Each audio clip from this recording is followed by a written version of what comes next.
امام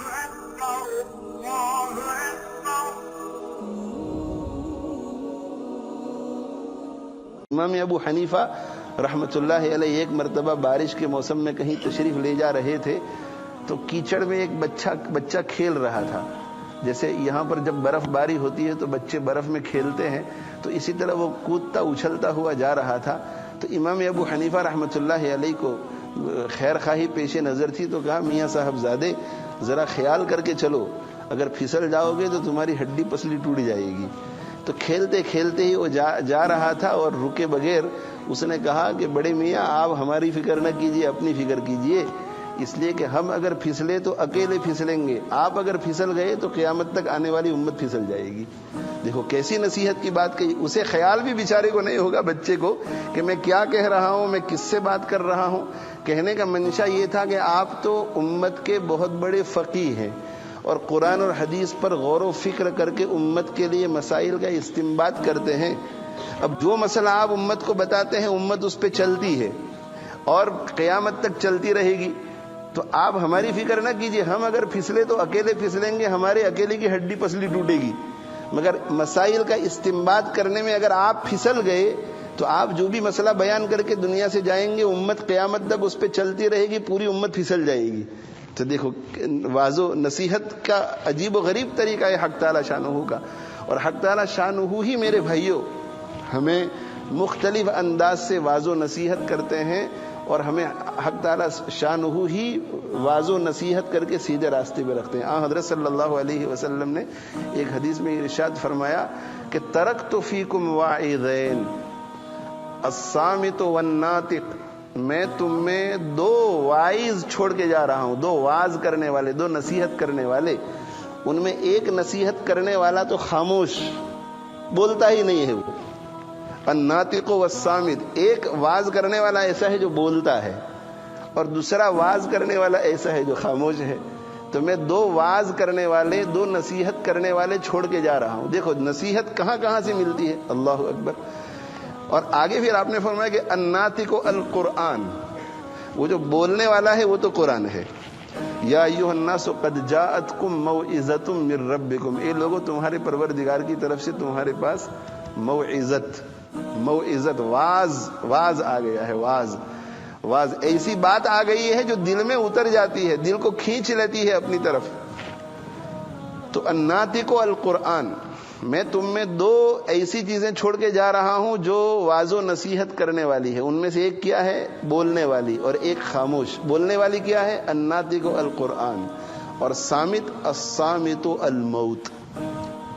خاموش نصیحت کرنے والی موت ہے. موت بولتی نہیں، تقریر نہیں کرتی. قرآن تو بولتا ہے الحمدللہ رب العالمین الرحمن الرحیم مالک یوم الدین. تو دیکھو نصیحت کرتا ہے مگر بول کر. تو قرآن تو بولتا ہے مگر موت جو ہے خاموش. اسی لیے حضرت ابو الدرداء رضی اللہ تعالیٰ عنہ ایک مرتبہ ایک جگہ پر تشریف فرما تھے، تو وہاں سے ایک جنازہ گزرا تو آپ بہت غور سے دیکھتے رہے. تو کسی نے سوال کیا کہ بھئی یہ کس کا جنازہ ہے. ہوتا ہے جب کسی کا جنازہ دیکھتے ہیں تو لوگ سوال پوچھیں کس کا جنازہ ہے. تو ابو الدرداء رضی اللہ تعالیٰ عنہ نے فرمایا کہ بھئی یہ تیرا جنازہ ہے. جب یہ فرمایا کہ تیرا جنازہ ہے تو اس کے چہرے پر ذرا ناگواری کے آثار ظاہر ہوئے. تو پھر فرمایا آپ نے کہ اگر تجھے یہ برا معلوم ہوتا ہے تو پھر یہ میرا جنازہ ہے. کیا مطلب کہنے کا منشا یہ تھا کہ یہ جنازہ جو ہے جو کسی کا جا رہا ہے اس وقت، یہ میرے اور تیرے لیے واض و نصیحت کا سامان ہے. تو اسے دیکھ کر اپنی موت کو یاد کرو. اگر تجھے پتا چل جائے کہ یہ ابراہیم کا جنازہ ہے یا اسماعیل کا جنازہ ہے یا احمد کا ہے یا محمد کا ہے، کیا فرق پڑ جائے گا. بس اسے دیکھ کر کے عبرت حاصل کرو. ہم میرے بھائیوں موت جو بالکل خاموش نصیحت ہے اس سے نصیحت حاصل نہیں کرتے. قبرستان میں بھی جاتے ہیں تو مسافے معانقے میں ہی لگے رہتے ہیں، ایک دوسرے سے لپٹنے ہی سے ہمیں فرصت نہیں ہوتی، اور وہ جنازہ وہاں پڑا ہوا ہوتا ہے. جب جنازہ اٹھایا جاتا ہے تو عبرت سے دیکھو، اور اگر یہ ایسے شخص کا جنازہ ہے جسے ہم پہچانتے ہیں تو ذرا تصورات کی دنیا میں جاؤ کہ یہ کس طرح چلتا تھا اور یہ کس طرح مسکراتا تھا اور اس کی طبیعت کیسی تھی اور آج یہ اس طرح کفن کے اندر بکس میں پڑا ہوا ہے اور اسے اٹھا کر کے لے جایا جا رہا ہے. یہ وہی شخص ہے جو ہمارے ساتھ اٹھتا تھا, بیٹھتا تھا, ہنستا تھا. تو موت جو ہے یہ بھی ایک نصیحت. تو طرح طرح سے حق تعالی شانہ ہمیں نصیحت کرتے ہیں. ایک ایک چیز جو ہے وفی کل شیء لہو آیۃ تدل علی انہ واحد. اللہ تعالیٰ کی کائنات کے ذرے ذرے میں واعظ اور نصیحت ہے میرے بھائیو, ذرے ذرے میں واعظ و نصیحت. ایک مرتبہ ہارون الرشید نیک بادشاہ تھا, مگر حق تعالی شانہ اور آخرت کی فکر پیدا کرنا چاہتے تھے. تو ہارون الرشید نے حکم دیا کہ ہمارے باغ میں ہمارے لیے بستر لگایا جائے, اس لیے کہ گرمی کا موسم ہے, باغ میں ذرا ٹھنڈی ٹھنڈی ہوا چل رہی ہے تو ہم وہاں لیٹنا چاہتے ہیں. تو معمول تھا کہ جب گرمی ہوتی تھی ہارون الرشید حکم کرتا تھا تو باغ میں اس کے لیے بستر بنایا جاتا تھا اور اس میں جا کر سوتا تھا. ٹھنڈی ٹھنڈی ہوا چلتی تھی, سائے دار درخت, بہت اچھی نیند آ جاتی تھی. تو کہا کہ بھائی لگاؤ. اب وہ جو باندی تھی لونڈی جس کی یہ ذمہ داری تھی, اس نے بستر کو سجایا اور بہت اچھی طرح سے سجایا. تو اس کے دل میں خیال آیا کہ میں بھی تو ذرا اس پر لیٹ کر دیکھوں. آج تک تو میں نے صرف بستر لگایا ہے, یہ بہترین عمدہ گدا, بہترین تکیے, بہترین چادر, پتہ نہیں اس پر لیٹتے ہوں گے ہمارے بادشاہ تو کتنا لطف آتا ہوگا, کتنا مزہ آتا ہوگا. اب وہ لیٹی اور ٹھنڈی ٹھنڈی ہوا چل رہی تھی تو لیٹتے ہی اس پر نیند طاری ہو گئی. اب بادشاہ کے بستر پر رعیت کا ایک فرد, اور وہ بھی لونڈی اور غلام میں سے کوئی سو جائے تو بہت بڑی گستاخی بادشاہ کی. اس کی آنکھ لگ گئی اور ہارون الرشید جو ہے اپنے حشم و خدم کے ساتھ وہاں باغ میں لیٹنے کے لیے پہنچا. تو سب حیرت میں کھڑے کہ یہ تو باندھی سوئی ہوئی ہے بادشاہ سلامت کے بستر پر. بس ہڑبڑا کر کے وہ اٹھ کھڑی ہوئی. تو ہارون الرشید نے حکم کیا کہ اسے اس وقت تو جیل میں ڈال دو, بعد میں فیصلہ کروں گا. اس لیے کہ تو بہت بڑی گستاخی ہے کہ بادشاہ کے بستر پر سو گئی. تو وہ ہوشیار لڑکی تھی, وہ ہنسنے لگی اور کہا لگاتی رہی, بہت ہنستی رہی. تو ہارون الرشید نے روک دیا کہ بھئی ذرا ٹھہر جاؤ, اور اس سے پوچھا کہ تو ہنس کیوں رہی ہے. مگر خوب ہنستی رہی, وہ بہت ہنستی رہی. اور پھر تھوڑی دیر کے بعد اسے جب سکون ہوا تو ہارون الرشید نے کہا کہ ذرا یہ تو بتا کہ تو ہنس کیوں رہی ہے. کہا مجھے ہنسی اس بات پہ آ رہی ہے کہ آپ نے تو مجھے سزا دینے کا فیصلہ کر لیا ہے, مگر آپ کو تو مجھ سے زیادہ ہی سزا ملے گی. تو کہا وہ کیسے؟ تو کہا کہ اس بستر پر 5 منٹ سونے کے نتیجے میں اگر مجھے یہ سزا مل رہی ہے تو جو زندگی بھر اس بستر پر سوتا ہو آخرت میں اس کا کیا ہوگا. ہارون الرشید کی توجہ فوراً اللہ کی طرف ہوئی, اور ناز و نعم میں پلنے والا بادشاہ, اس نے زہد اور فقر اختیار کیا اور دنیا سے بے رغبتی اختیار کی. تو یہ نیکیاں جو ہے میرے بھائیو, نیکیاں ان کے نتیجے میں یہاں کتنے حضرات ایسے بیٹھے ہوئے ہیں, میرے دوست احباب میں سے میں کتنے لوگوں کو دیکھ رہا ہوں کہ چند سالوں پہلے ان کی زندگیاں کیسی تھی اور آنن فانن ان کی زندگیوں میں کیا تبدیلی آ گئی. تو میں یہ پوچھنا چاہتا ہوں کہ جن لوگوں کو نمازوں کے اوقات میں میٹھی میٹھی نیند میں لطف آتا تھا 5 سال پہلے, کیا اس وقت انہیں وہ لطف نہیں آتا؟ جن کو فلم دیکھنے میں لطف آتا تھا ان کے گھروں سے ٹی وی کیوں نکل گئے؟ ویڈیو کے سامان کیوں انہوں نے توڑ پھوڑ کر ڈسٹبنوں میں پھینک دیے؟ اس لیے کہ ان کی زندگیوں میں کوئی ایسی نیکی انہوں نے کی ہوگی جس کی برکت سے حق تعالی شانہ نے ان کی زندگی میں تبدیلی پیدا کرتی. اس لیے یہ جو ہے یہ, اور یاد رکھو کہ حق تعالی شانہ رحمت حق بہانہ می جوید, رحمت حق بہانہ می جوید. حق تعالی شانہ کی رحمت جو ہے وہ بہت لمبے چوڑے اعمال کی تلاش میں نہیں رہتی کہ کوئی بہت عمل کرے تو میں اس کو اپنی رحمت کی آگوش میں لے لوں. نہ, رحمت حق بہانہ می جوید. حق تعالی شانہ کی رحمت تو بہانہ تلاش کرتی ہے, اور یہ بہانہ ہی اللہ ہی اس کو پیدا کرتے ہیں. ہمارے دلوں میں خیال ڈال کر, میرے مرحوم والد صاحب حق تعالی شانہ ان کو غریق رحمت فرمائے, پہلے بھی میں نے آپ حضرات کی خدمت میں عرض کیا تھا کہ عجیب ان کی حالت تھی, عجیب حالت. جوانی سے طبیعت میں نیکی، اور جب بڑھاپا آیا اور بڑھاپا کے سارے آزار ان کے ساتھ لگے، گھٹنوں میں درد، تکلیف، بڑھاپا، اور پھر یہاں کا ونٹر کا موسم، برف باری، بارش، سردی، اس کے باوجود چھوٹے سے چھوٹے عمل کو وہ چھوڑنے کے لیے تیار نہیں ہوتے تھے. ہمیشہ ہم نے دیکھا کہ ان کا عمل رخصت پر نہیں رہا، عزیمت پر رہا. رخصت پر رہا، رخصت پر نہیں رہا، عزیمت پر. سفر میں ہیں تو ان کے دل میں کبھی یہ خیال نہیں آتا تھا کہ سفر میں ہیں اور مسافر کے لیے نماز باجماعت پڑھنا نہ واجب رہتا ہے نہ سنت مؤکدہ. مسافر جہاں چاہے پڑھ لے، اس کی پکڑ نہیں ہوتی. گھر میں ہے تو بغیر عذر کے جماعت کے ساتھ نماز چھوڑنا یہ گناہ ہے.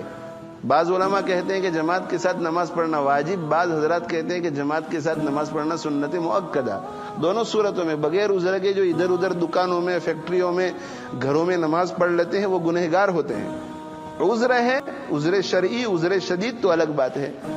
تو سفر میں بھی کبھی ایسا نہیں ہوتا تھا کہ سفر میں ہیں تو نماز گھر میں پڑھ لیں، نہیں، نماز با جماعت. اور پھر یہ کہ نماز با جماعت تو اس سے پہلے کی جتنی سنتیں ہیں، چاہے مؤکدہ ہو غیر مؤکدہ، اسے پڑھنا. پھر نماز کے بعد کی سنتیں، سنتوں کے علاوہ نفلیں، اور اس کے علاوہ جو مستحب نمازیں ہیں انہیں پڑھنا. تحیت الوضو پڑھنا، تحیت المسجد پڑھنا، اشراق پڑھنا. ان کے یہاں یہ عظیمت ہی عظیمت تھا. میں ایک مرتبہ ان کو لے کر ہماری بہن کے یہاں گیا، ان کے ساتھ وہاں باٹلی ہماری سب سے بڑی ہمشیرہ رہتی ہے، تو وہاں گیا اور تکبیرات تشریق کے ایام تھے.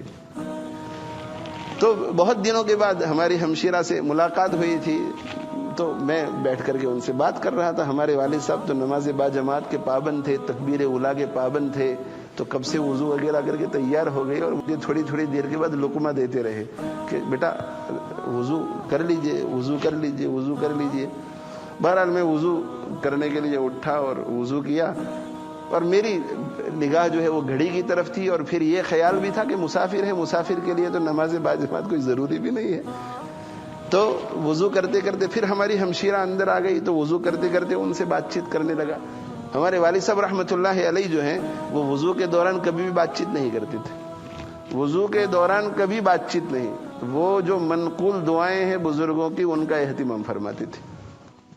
دعا کرتے کرتے وضو کرتے تھے، بہت سیریسنس کے ساتھ وضو کرتے تھے کہ اب یہ ایسا لگتا تھا کہ یہ کسی اہم کام کے لیے اب تیاری کر رہے ہیں. ایسا لگتا تھا کہ اب اللہ کے دربار میں جا رہے ہیں. عجیب کیفیت تھی.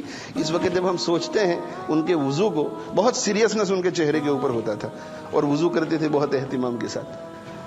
تو ہماری ہمشیرہ اندر آ گئی تو پھر ہماری بات شروع ہو گئی. تو پھر یہ پیچھے سے آئے اور کہا کہ بیٹا جلدی کرو، نماز کا وقت ہو گیا ہے. بہرحال وہ مجھے لے کر کے چلے اور ہم ساتھ گئے.